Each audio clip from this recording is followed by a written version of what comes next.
Good evening, everybody. Welcome and thank you for joining this webinar on quantitative fetal fibronectin.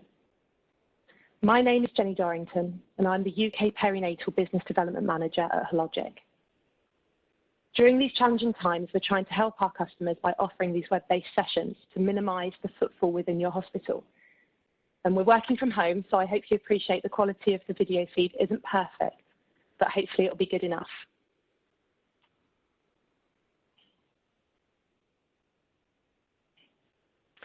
So the agenda for today's session is I'm going to be talking to you about the UK landscape for preterm birth. We're going to discuss fetal fibronectin, who we test, how we test, and why we test. I'd like to touch on quantitative versus qualitative testing, what's the difference and why it's important to know.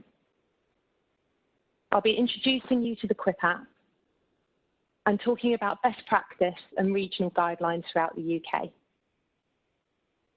And then at the end, we'll be doing a Q&A session. If we don't have time to answer all your questions today, then we'll try and respond back to you by email. But you can also reach out to us directly, either to your Hologic representative, or please feel free to write us an email to ffntest@hologic.com.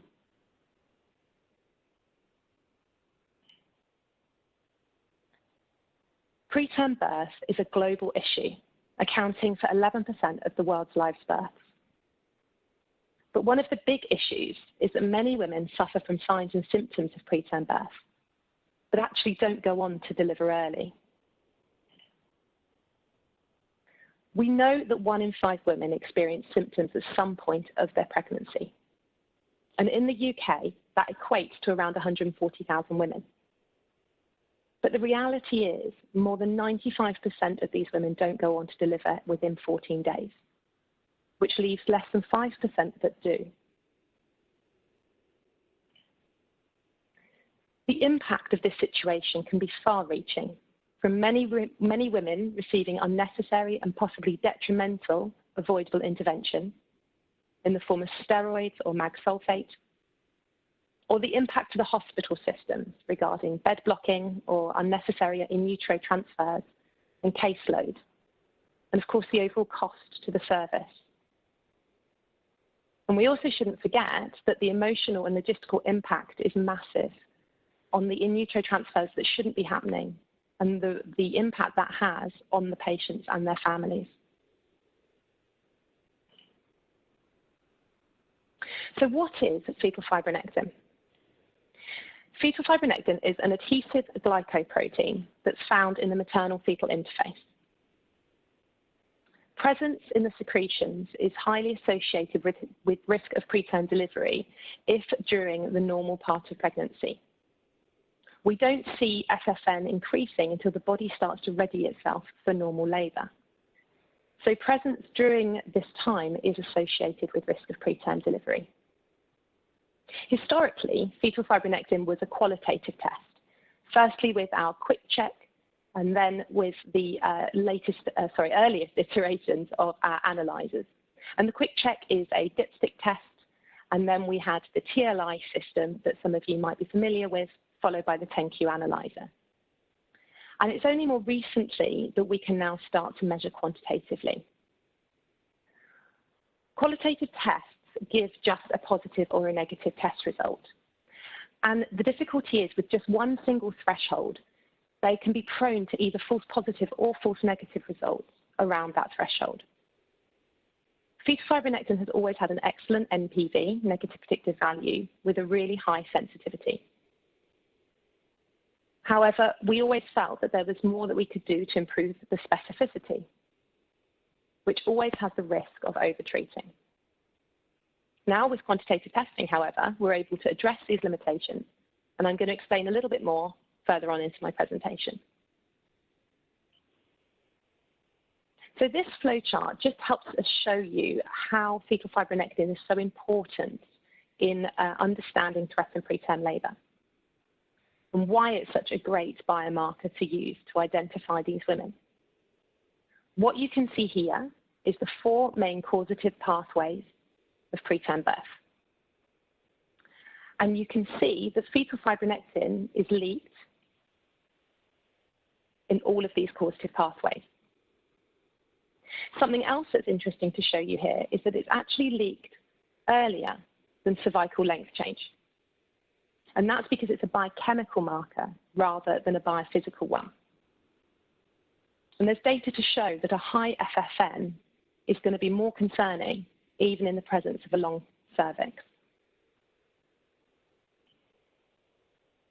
So fetal fibronectin is the only biomarker test approved by NICE, initially in the 2015 preterm birth guidelines, and then again in the 2018 diagnostic assessment. So let's talk about when we can actually test utilizing fetal fibronectin. So we actually are licensed to use in two different groups of women. First of all, with your symptomatic women, and these are the women that have signs and symptoms that come into your triage unit. And we're licensed to test these women between 22 and 35 plus 6. But we're also licensed to test asymptomatic high-risk women. And our clinically validated timeframe for this group is now between 18 and 27 plus 6. This is a change recently from 22 weeks. It has been brought down to the 18 weeks, which gives us a much bigger opportunity to test this really important group of women. And I'll mention a little bit more about asymptomatic a little bit later in the presentation. So I want to go through with you some of the considerations over who and how you test. Now, I am going to read these out because I do think it's important to make sure that we mention each of them. We're going to start off regarding specimens and who you should be collecting. I'm going to start that one again. So specimens should be collected prior to. Okay. So in this situation, we need to make sure that we are going to be taking our specimen prior to doing a cervical exam, prior to doing any culture or specimen collection, prior to any rupture and membranes test, and prior to any kind of vaginal probe ultrasound. And the main reason for this is that you're going to cause disruption and potentially cause fetal fibronectin leakage. You're also going to have a situation where you might well be using lubricants, and this is a key area we need to consider. So you must take your sample only using warm water, but without lubrication. And that's because if you contaminate your swab with any of these lubricants, soaps, disinfectants, or gels, there is a risk that they could actually interfere with your fetal fibronectin sample. One of the key things to remember, though, is that the specimen collection kit that you're going to take your sample with is actually at no extra cost. The reason for that is that you need to take your sample before you do the vaginal examination or the lubrication. And we want you to be able to go ahead without being concerned over the cost of taking the sample. The benefit of the system is that once you've taken your sample, it's actually going to be okay in room temperature and valid for up to 8 hours. And this gives you time to go on, do the various interventions, various things such as your cervical exam, taking your specimens, doing your ROM tests, for example, and then you can choose to go ahead and either analyze the sample or throw it away. So for example, if you had a patient that attended your triage unit and she was query a ruptured membrane and you use a ruptured membranes test, what we would recommend is that you take your sample for fetal fibronectin prior to anything else. You can then go ahead with your ruptured membranes test. If, however, that's negative, you have your fetal fibronectin ready to go. If it's positive, then you can just throw your fetal fibronectin sample away. So it's really important to take it at the beginning. If you don't, it's important to be aware that you have to wait 24 hours before retesting. So that opportunity is an important one. So to continue this, it's important to know that you don't test patients if they've dilated more than 3 centimeters. Again, though, it might be that you're not able to tell that for definite until you've actually put your speculum in and done a full digital examination. So of course your speculum will be in already, but you might not be able to visualize your cervix effectively. As I've mentioned already, if she's ruptured her membranes, there's no sense in doing a fetal fibronectin analysis purely because you're likely to get a positive test result. If she's had cervical cerclage, although there is data to show that it is usable within this group of patients, although it's still considered off-label. Placenta previa and moderate or gross vaginal bleeding. And the reason bleeding is still there as a contraindication within this respect is that we need to make everybody aware, as I'm sure you are, that moderate or gross vaginal bleeding is an independent risk factor for preterm delivery. So we need to be considering what else is going on with that patient in that situation. But one of the really interesting labelling changes that has happened recently is to do with specimens contaminated with blood and with semen. So what we can confirm and what is now in our labelling and within all of our IFUs is that presence of blood or semen in a fetal fibronectin sample can sometimes lead to falsely elevated results. However, the results under the specified threshold for treatment at your facility can still be considered valid. And this is important. So depending on what the protocol is for your hospital, say, for example, you are following the current NICE guidelines of 50 nanograms per milliliter, which is our qualitative test. As long as the result for your patient is under the 50 nanograms, then it is considered a valid test result. Similarly, if you are utilizing Quant and using a 200 threshold, or the QUIP app, which we'll talk about a little bit later, and using 5%. In either of those situations, as long as your result comes under that threshold, it is valid and you are able to go ahead with considering her as low risk. So regarding specimen collection, it's important that you ensure that you take your sample for 10 seconds. What we do is we swab in the posterior fornix for 10 seconds, remembering to use a speculum, but no lubrication, just warm water. You mix it into the buffer solution for a further 10 seconds. And then when you put the cap on the test tube, that is when it is now viable to stay in room temperature for up to 8 hours. You can also refrigerate it or put it in the freezer if you need to. But ultimately, most people would just keep it on the side and have it there to analyze if required. Make sure that you pop a patient label on it, just in case you're doing more than one at a time. So this is our PeriLinx analyzer. Some of you may be more familiar with our older 10Q analyzer, which is still used in a number of hospitals in the UK. But the PeriLinx analyzer is the one that we now use most commonly. So key differences that I want to make you aware of. Firstly, for some of those using 10Q analyzers, you may still only be getting a positive or negative result. And that is based on our qualitative test that has a cutoff of 50 nanograms per milliliter. The analyzer actually always gives a quantitative result with this PeriLinx. It comes with a barcode scanner. And this is really important for better accuracy with all our fields, including user ID, patient ID, for example. And that's going to be really important if you are going to go ahead and connect the analyzer to electronic patient records. So we want to reduce the incidence of human error, and the barcode scanner is going to be a key part of that. The PeriLinx also has a backlit touchscreen. Now, this might not seem a huge thing, but when they're held in dark sluices, I'm sure as many of you have experienced, they're not always the easiest to see with the old 10Q. So this backlight makes it much more user-friendly, and the touchscreen is a huge advantage over the old 10Q. Anybody that has used both would be able to say having the touchscreen against the old buttons is a great advantage. You also have comprehensive instructions within this touchscreen. So from a training perspective, again, it's so much easier to cascade train down because it's going to take you through every step of the process. Very, very easy to be introduced to the test if you haven't used it before.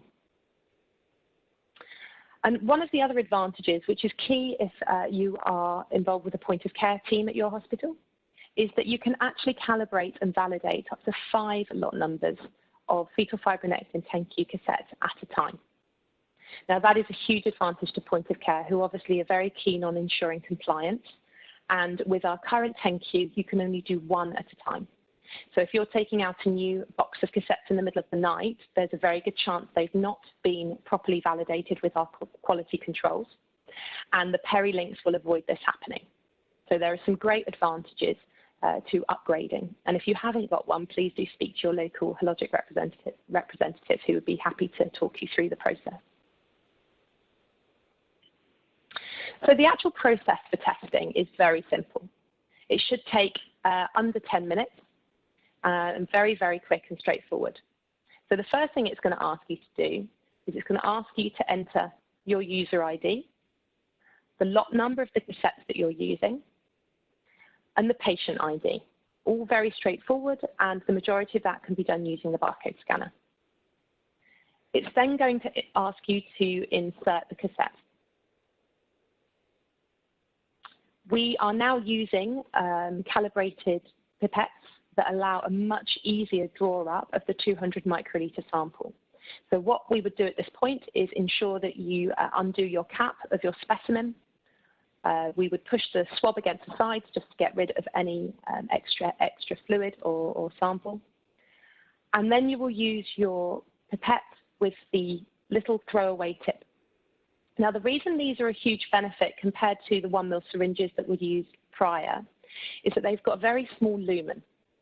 And for that reason, you get to draw up a much purer FFN sample without extra contaminants to it. The other thing to note is that 1 ml syringes have not actually been validated against the perilinks. So these pipettes are really important to use. And again, if you're not using them yet within your hospital, please do get in touch with us and we can advise you of the right product codes. So once you've got the sample, the next thing to do is add it into the cassette when the analyzer tells you. And then just press Start Test. So the beauty of the perilinks compared to, for example, our quick check, the dipstick test, is that you're able to walk away. The actual testing process takes just under 10 minutes. And what you're able to do is walk back and find that you have your results label waiting for you. So this is what you would expect to see on a results label. So we have key areas here such as traceability and quality control. So these are all of the user ID and hospital number that we've talked about, your cassette lot number, and also the internal quality controls so that we know that this result is robust and something that you can trust. It gives you the time the analysis was done and the date. But obviously the most important thing is your fetal fibronectin concentration. So now I'm going to explain to you what this number actually means. So this table looks a little confusing, and I do apologize, but I'll break it down quite easily for you. So on this side, we have the fetal fibronectin level. And you can see it goes from under 10 nanograms per milliliter all the way up to over 500, which is the maximum that you're going to get for a patient sample. In this column, you can see the number of patients within this study that received a fetal fibronectin within these thresholds. So if I take just these first two, this is for the women that received a result under 50 nanograms per milliliter, which, as I'm sure most of you know, is alongside the NICE guidance of the cutoff of 50. And in this case, it was 78% of women received this result. And you can see that their risk of delivery under 7 days was incredibly low. Similarly, same for under 14 and under 34 weeks. But the bit that's really interesting is when we start to look at what happens when the quantitative value of fetal fibronectin starts to increase. The 50 to 199 threshold within this study was another 14% of women. So this isn't a small amount. And what you can see here is her risk of delivery was 0% within 7 days. Now, you might well see that the risk does increase slightly within the 7 to 14-day window. But the hospitals that are now embracing quantitative fetal fibronectin are including within their protocols that they educate the patient that if they have continuing symptoms, to make sure that they know to re-present to the hospital because of this slightly increased risk. But what we're starting to learn is that actually the 50, the qualitative, is very conservative.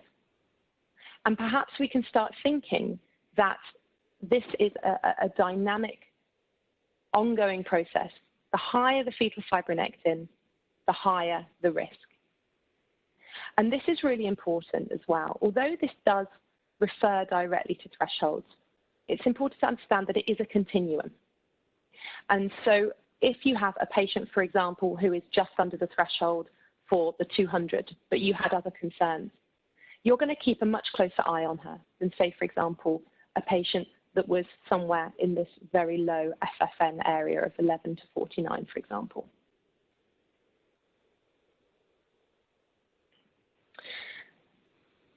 So to help you understand what we're able to do with fetal fibronectin now, I'd like to introduce you to the QUIP app. Now, I'm sure many of you are familiar with this, so I'm probably going to be going over some information you're already familiar with. But for those of you that aren't, this is an app that was created by King's College, Guy's and St Thomas's, and the Tommy's Baby Charity. The app is free of charge, and you can download it on Android or on Apple, and it has a desktop version as well, which you can see on this address here. And the QUIP app is going to allow you to take your quantitative fetal fibronectin result, include some specific patient information, and give you an even more robust answer to help your patients.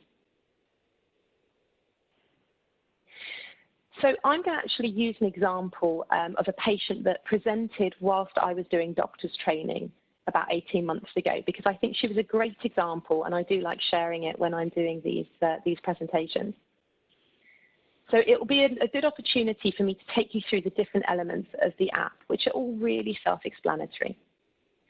So the app has got two sides to it, first of all, just to explain. You've got your symptomatic side, which is in the raspberry, but you also have the opportunity, which I'll show you in a moment, to do the QUIP app with asymptomatic patients as well. But for now, we're just going to concentrate on our symptomatic women.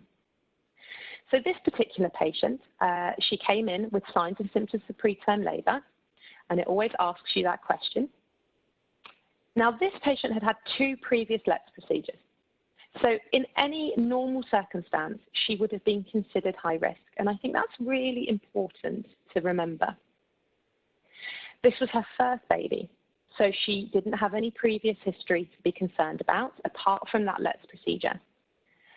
And it was 1 baby, and at the time of presenting, it was 25 weeks and 1 day gestation. So when you come to looking at the QUIP app, you have an option here. You can put your cervical length measurement in, and you can put your fetal fibronectin measurement in. But you have a choice. You can do both together, or you can do each one independently. Now, from a UK perspective, there are not many units which have the capacity or ability to do cervical length on their symptomatic women. So it is much more common for us to be using just the fetal fibronectin in this situation. One thing to understand, though, is that the algorithms behind the QUIP app allow for either both together or one or the other. So there's 3 separate algorithms running through the calculator. So there's no detriment to choosing to use just one or the other. Now, when you've put all your details in, the next thing to do is just to press calculate. And this is where we look at what the risk for this specific patient is. And the important part that we're looking at is what her risk of delivery is within 1 week. Now, this particular patient, who'd had 2 previous LEPS procedures, had a risk of delivery of 0.6% within 1 week. Now, I'm sure you would agree, at those kinds of numbers, she was probably not the best person for immediate intervention. Those that are utilising the QUIP app are utilising it most often with a cutoff of 5% within 1 week. And this comes from a Delphi consensus. So a consensus of preterm experts concluded that it's reasonable to withhold treatment if the patient's risk of delivery is below 5% in 7 days, unless you have other reasonable concerns. It's important to remember, just as I mentioned for the quantitative fetal fibronectin thresholds, this isn't a dogmatic approach. This is a tool that you can use alongside your clinical judgment, and it's a part of the jigsaw puzzle. But what I do want to point out regarding the QIP is it's not just about the 1 week. And this is great because obviously we can avoid giving unnecessary steroids at this point and starting that cascade of intervention in nutrotransfers, mag sulfate, etc. And I'm pleased to say that she was sent home. But when you look at it, you can actually go a little further and you can see what her risk was within 2 weeks, 4 weeks, all the way up to her risk of delivery before 37 weeks. And you can see for this particular patient that her risk of delivery before 37 weeks was almost 30%. So it would be reasonable perhaps to bring her back to clinic just to keep an eye on her in the future, and it could be those LETS procedures that put her at slightly higher risk. But ultimately, the question mark is what do we do with her now? And that, as I said, in this situation, the decision was to send her home. So I wanted to share this slide with you. This is actually a slide from the team behind the QIP app. And I think it's a nice explanation of how you can compare using the QIP treat only at the over 5% compared to the NICE treat all policy that is currently in place. And what you'll see very clearly is regarding the unnecessary hospitalizations that happened. All of these red H's are women that were considered to have been inappropriately hospitalized. And just to clarify, this was a retrospective modeling that was done.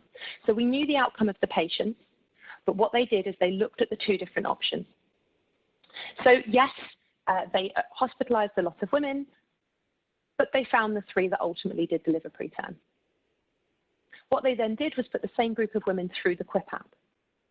And what you can see here is using this 5% threshold, they were able to really hone in on the group of women that needed the care, but also send home this huge cohort of women appropriately, where they did not need to be in, they did not need to have that intervention. There's always going to be this group of women here that potentially are going to have inappropriate intervention. But that's because you don't want to have a threshold that's too tight. And it's better to overtreat a few than to undertreat anybody. But I think this slide really shows quite nicely how using the QIP app with quantitative fetal fibronectin can really allow you to become a lot more specific about the group of women that you are actually going to be intervening with. So I wanted to just take a moment as well to talk to you about the asymptomatic group of women.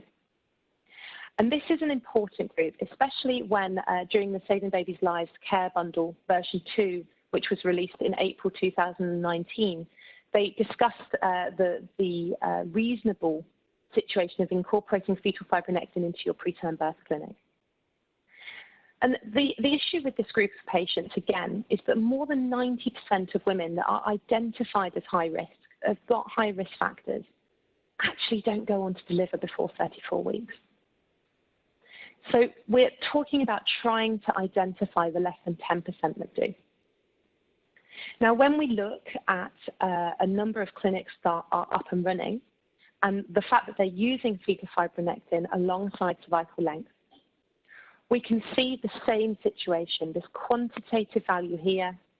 You can see that the risk up to around the 199 mark is relatively low. And you can see that it increases significantly as you go up the fetal fibronectin values. And what the audits and the data can show is that actually if you combine fetal fibronectin and cervical length in a test together between 18 and 24 weeks, then you're going to be looking at being able to normalize up to 75% of women back to standard midwifery care, with no need for serial scanning or testing, unless there are other concerns at play. And this is something that, if you're interested in the data, please, again, do feel free to get in touch. We'd be happy to share it with you. But it's really positive, and I think that the preterm birth clinics that we're seeing that are coming up around the country are seeing similar successes. And just to mention again that you can use the QIP app with your asymptomatic women as well, giving an insight not just at her imminent risk, but her risk throughout the whole of the pregnancy. And you can just see the questions change ever so slightly regarding the fact that she's asymptomatic, so it takes that into account.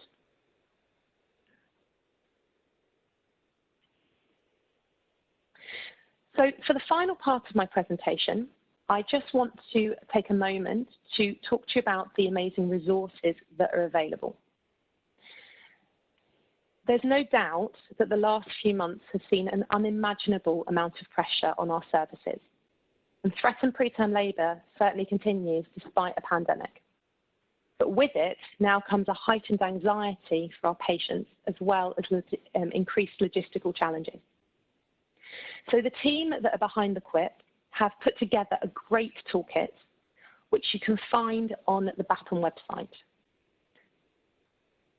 The rollout of this toolkit was actually accelerated during COVID to help during the difficult time, to assist with decreasing unnecessary admissions and transfers. And it's great that this toolkit has been endorsed and is actually sitting on the BAPN website for everybody to use.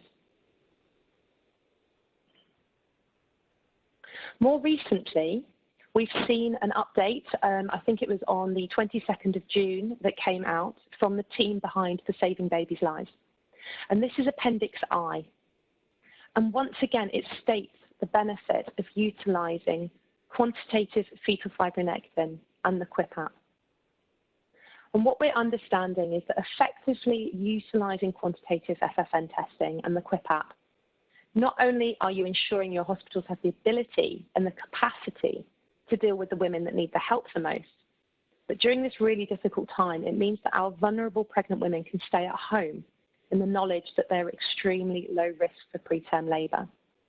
So if any of you have business plans that are underway, please do look to utilise this appendix that has only recently come out, because it will certainly help support you. So we're also learning the power of ensuring regional protocols are aligned. And I wanted to give you a couple of examples of work that's being done across the country to work together to ensure that everybody is singing from the same hymn sheet when it comes to dealing with women with threatened preterm labour. So firstly, I did just want to mention to you the London Maternity Clinical Network, who have produced the Pan-London in utero transfer guideline. So this has a great section, which is Appendix D, which is all about best practice and the use of quantitative fetal fibronectin and the QUIP app. And that is to utilise across London. And again, what we find quite often is that these kind of guidelines are really helpful if you're trying to initiate something similar within your region. These can be used so you don't have to reinvent the wheel. Lastly, I wanted to talk to you about the Peri-Prem bundle.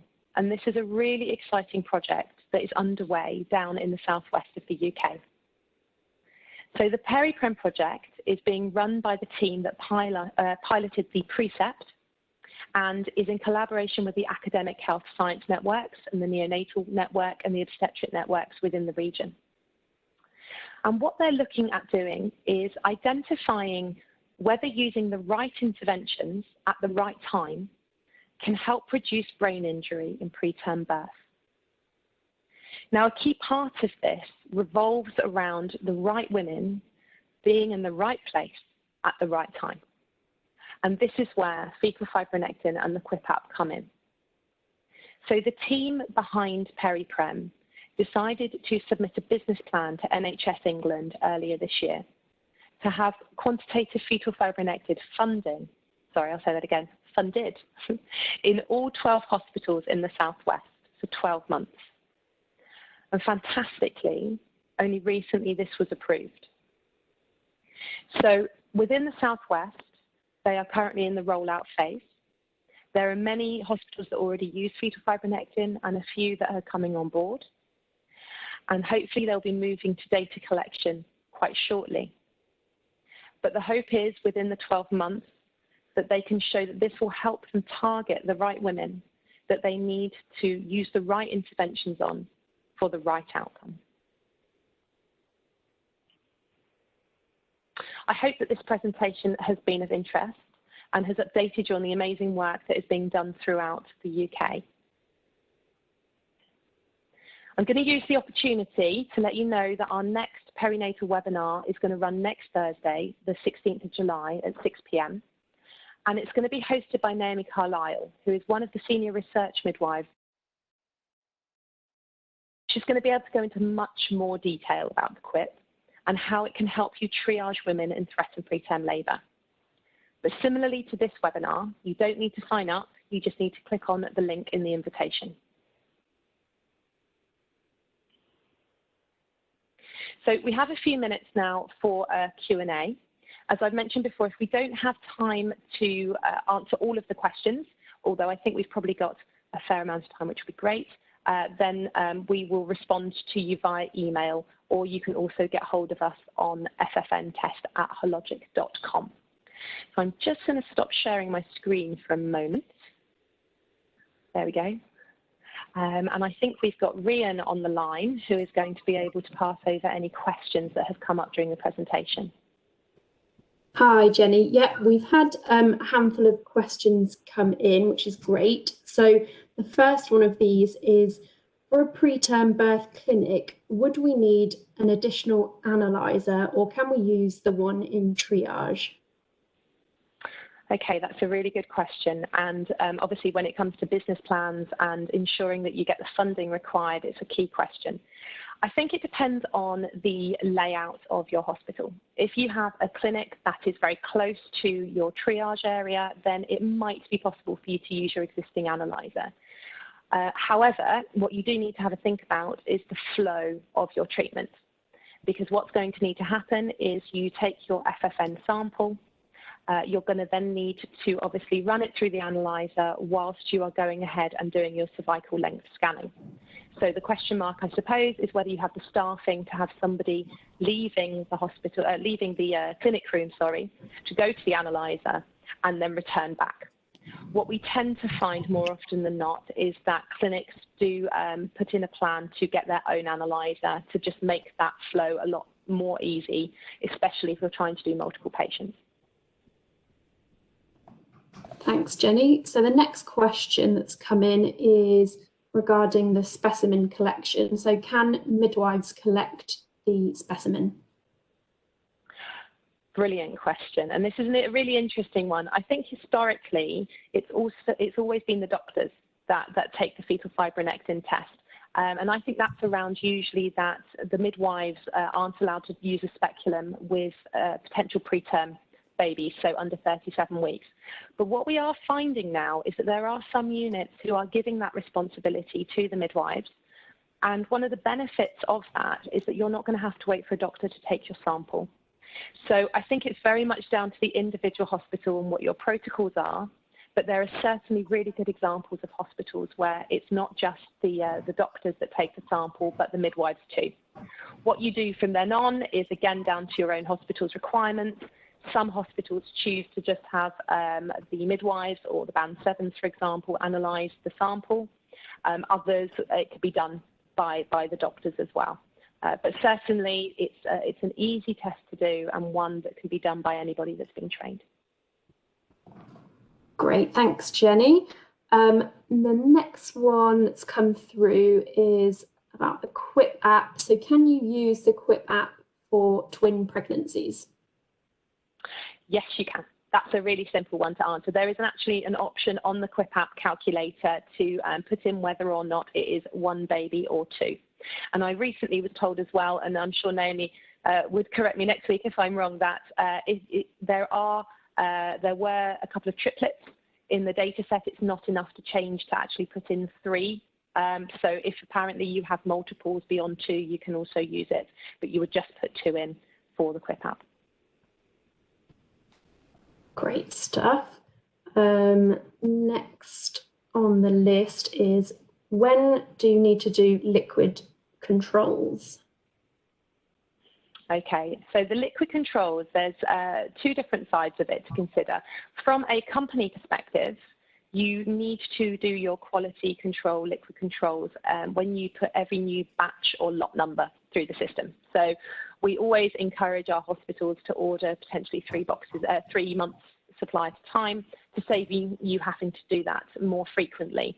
However, if you do have a point of care team, quite often they will ask you to do your liquid controls more frequently, because it's a really good way to ensure that the training's working, that you're compliant in the way that you're testing. So just to reiterate, from a company perspective, we only require it to be done as a batch verification with every new lot number, but it may be that your hospital protocol will require you to do them more frequently than that. Okay, the next question is, are we part of an EQA scheme? All these are technical questions, aren't they? Yes, we are. So EQA, External Quality Assessment, we have an EQA scheme set up with WeQuas, and they send out samples bi-monthly, as far as I'm aware, and that's been running for some time. So I'm sure if you haven't got the details to get in touch with WeQuas, don't hesitate to get in touch with us, and we can put you in touch with them. Okay, and then the next question is regarding connectivity. So does the Perilinks analyzer connect to hospital systems? Okay, so yes, it does. The Perilinks does have the ability to connect. It has a driver that allows it to work with the POC accelerator system, which is Siemens, but we are also in discussions with a couple of other key suppliers regarding other interfaces. So if you need to know more about that, please do get in touch with us and we can talk about your individual requirements. Thanks, Jenny. It doesn't look like at the moment we've got any additional questions come in, but obviously people can share those if they think of a question afterwards. You can contact us as you previously indicated. So I'll hand it back over to you, Jenny, to close the session. Thank you very much. So let me just share my screen one more time. There we go. Wonderful. Well, I'd like to thank you all for your time this evening, and I hope that I've helped answer some questions and helped update you on fetal fibronectin and where things are moving to, which is wonderful. If you do, however, have any outstanding questions, as I've mentioned already, don't hesitate to get in touch with you. We have a fantastic team available throughout the UK who would be delighted to help with any of your needs. So please feel free to get in touch.